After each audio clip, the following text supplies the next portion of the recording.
नमस्कार। उम्मीद है आप लोग स्वस्थ और आनंद होंगे। मणिपुर जल रहा है, वहाँ जातीय संघर्ष चल रहा है। इसको संघर्ष चलते हुए करीब 2 महीने बीत चुके हैं।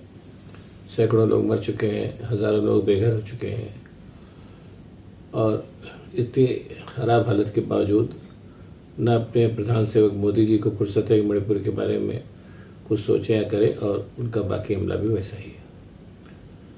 ऐसी स्थिति में ये देखकर हैरत होती है कि कल यानी 29 जून को राहुल गांधी मणिपुर जा रहे हैं और 2 दिन वहाँ रुक करके जो राय शिविरों का दौरा करेंगे और तमाम जो घायल और पीड़ित और प्रभावित लोग हैं उनसे बातचीत करेंगे। 2 दिन उनका दौरा वहीं पर होगा। वो पूरी स्थिति को समझने की और लोगों से मिलने की व्यवस्था करेंगे। उसके बाद इस पूरी व्यवस्था के बाद जो जिस भी नतीजे में पहुँचेंगे उसके हिसाब से जो भी काम उनको करना होगा करेंगे। इस पूरी घटनाक्रम में जो सबसे बड़ी बात है वो ये है कि जब एक देश का एक राज्य जल रहा है और अपने प्रधान सेवक को फुर्सत नहीं है कि वो वहाँ के बारे में सोचें या जाएं, और वो अपने अमेरिका और मिस्र वगैरह बाहर के दौरों में ही व्यस्त हैं, वहाँ से लौट करके मध्य प्रदेश चले जाते हैं और वहाँ बताते हैं कि बाकी उनके जितने विरोधी हैं घोटालेबाज हैं और वो सबको जेल भेजने की गारंटी दे रहे हैं। इस तरीके की बातें जब हो रही हैं, ऐसे में मणिपुर के बारे में और वहाँ का दौरा करना राहुल गांधी के लिए बहुत बड़ी बात है और इसके लिए उनको बहुत बहुत साधुवाद। अब मणिपुर के बारे में एक चीज़ मैं और बताऊंगा। पहले वाली वीडियो में मैंने बताई थी, अब फिर एक बार बता दे रहा हूँ। मणिपुर की स्थिति है कि मणिपुर जो है वो नॉर्थ ईस्ट का एक राज्य है और नॉर्थ ईस्ट की एक सच्चाई ये भी है कि वहाँ पर अंग्रेज़ों ने जब वहाँ पर आए और मतलब भारत पर जब अंग्रेज़ों का कब्जा हुआ, उन्होंने नॉर्थ ईस्ट में भी अपने पैर जमाए, तो उन्होंने वहाँ के जो आदिवासी समुदाय थे जो उनको सबको ईसाइयों में कन्वर्ट करना शुरू किया। इसलिए आज की तारीख में मणिपुर समेत जो नॉर्थ ईस्ट के बाकी 7 राज्य हैं वहाँ ईसाइयों की संख्या बहुत बड़ी है और ईसाइयों में और जो बाकी जो जनजातियाँ हैं वहाँ की, वो सब उसमें का बहुत अधिकांश हिस्सा ईसाई में कन्वर्ट हो चुका है। और मणिपुर की यही स्थिति है कि वहाँ पर जो संघर्ष चल रहा है मैतेई और नागा और कुकी जातियों के बीच में, उसमें मैतेई हिंदू हैं और नागा और कुकी जो है अधिकांश ईसाई। एक चीज़ ये भी हो सकती है, मेरा मतलब सोचना है, हो सकता है गलत भी हो, कि संघ भाजपा जो है वो कई तरह के प्रयोग अलग अलग राज्यों में करते रहते हैं। एक तो सबसे बड़ी चीज़ है कि नॉर्थ ईस्ट में भाजपा पहली बार ही काबिज हुई है और पहली बार ही उसके काबिज होते ही इतना बड़ा वहाँ पर उत्पाद शुरू हो गया। और दूसरी चीज़ ये कि वहाँ पर जो भाजपा के निशाने पर मुसलमान तो रहते ही हैं, ईसाई भी रहते हैं। इसके पहले भी ऐसी तमाम वारदातें हो चुकी हैं। इसलिए अगर इतनी बड़ी हिंसा के बावजूद जिसका एक फैक्टर हिंदू और ईसाई समुदाय के बीच में भी हिंसा हो रही है मणिपुर में, जैसा सामने आया, उससे में प्रधान सेवक का चुप्पी साध लेना और बाकी केंद्र सरकार का वहाँ मूक दर्शक बने रहना ये भी बता सकता है कि वहाँ पर कोई संघ और भाजपा का कोई प्रयोग चल रहा हो जिसके परिणाम सामने आए बाद में। ऐसी मेरी आशंका है, हो सकता है गलत भी हो। अब ये बात मैंने आपको बताई। अब केवल एक बात और बताऊंगा, उससे आप अंदाज़ा लगा लीजिए कि मणिपुर में स्थितियाँ किस कदर विकराल हैं। कि अभी कुछ ही दिन पहले वहाँ पर उग्रवादियों के एक समूह ने हमला किया जिसके ऊपर सेना ने उसको घेरा और वो सारे के सारे पकड़ लिए गए। लेकिन तमाम बहुत बड़ी संख्या में मणिपुर में महिलाएं सामने आईं। उन्होंने सेना की गिरफ्त से उन सारे उग्रवादियों को छुड़ा लिया और बहुत ज़्यादा स्थितियाँ बिगड़ने न पावे, इसलिए सेना भी पीछे हट गई और बजाय उन उग्रवादियों के को आगे फर्दर पकड़ने और पीछा करने के।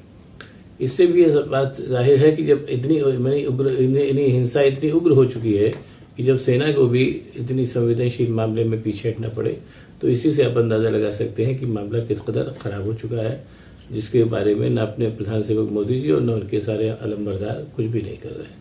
उसको उन्होंने भाग्य के भरोसे छोड़ दिया, या ये जैसा मैंने कहा कि हो सकता है कोई प्रयोग हो रहा हो, उसको वो लोग ऑब्जर्व कर रहे हैं। अब इसी समय पर एक बात, मुझे एक पुरानी घटना याद आ गई, तो मैंने सोचा इसका भी जिक्र आप लोगों से किया जाए। ये घटना कुछ उसी तरीके की है जैसे कि कल अपने राहुल गांधी, कल यानी 29 जून को राहुल गांधी वहाँ जा रहे हैं मणिपुर में और 2 दिन वहाँ रुकेंगे और लोगों से मिलेंगे जुलेंगे, उनके दुख दर्द समझेंगे। इससे कहीं ना कहीं बहुत ज़्यादा मेजर फ़र्क पड़ेगा और कालांतर में मणिपुर की हिंसा को रोकने में मदद मिलेगी, इतना मैं मुतमईन हूँ, कन्फर्म हूँ। अब चूंकि ये घटना घटने जा रही, इसी तरीके की एक और घटना मुझे याद आ गई, तो मैंने सोचा आप लोगों से साझा कर दूँ। बात 1978 की है। इंदिरा गांधी चुनाव हार चुकी थी और बड़ी उनकी बुरी स्थिति थी, और केंद्र में जनता पार्टी की सरकार थी और बिहार में भी जनता पार्टी की सरकार थी। पटना में एक जगह बेलछी, आप लोगों को याद भी होगा, बिहार में नरसंहारों का और जातीय नरसंहारों का बड़ा पुराना इतिहास रहा है। अभी भी कभी कदार हो ही जाता है, हालांकि उतने बड़े पैमाने पर नहीं होता है जैसा पहले होता था। तो पटना के पास एक गांव बेलछी में एक बहुत बड़ा नरसंहार हो गया दलितों और कुर्मियों के बीच में, जिसमें 14 आदमी एक साथ मार डाले गए और उनको जो है वो वहाँ पर आग लगा करके फूंक दिया गया।